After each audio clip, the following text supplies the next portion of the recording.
রাতে পুরনো hotel sunset ইনে ঢোকে আরিফ। কাজের জন্য শহরে এসেছে, কিন্তু সব রুম বুকড, শুধু একটাই খালি, রুম নাম্বার ৩১৭। রিসেপশনিস্ট খুব নিচু গলায় বলে, স্যার, রুমটা নিলে নেবেন, কিন্তু দুবার ভাববেন।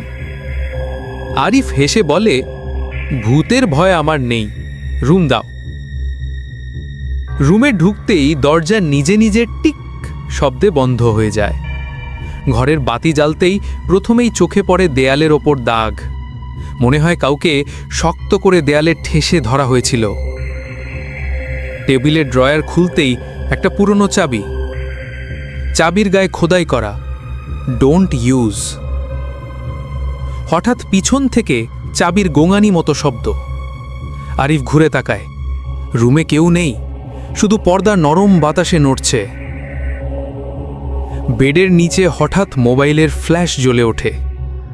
মোবাইলটা নিজে রেকর্ড করতে থাকে। স্ক্রিনে লেখা ওঠে, ৩১৭ রুমে কেউ বাঁচে না। আরিফের গলা শুকিয়ে যায়। হঠাৎ দরজায় ৩ বার ধাক্কা, ধাপ ধাপ ধাপ। রুমের ভেতর কেউ নেই, কিন্তু দরজার ছায়া লম্বা হয়ে ভেতরে ঢুকছে। যদি পার্ট 2 চান, কমেন্টে শুধু লিখুন ৩১৭ খুলে দাও।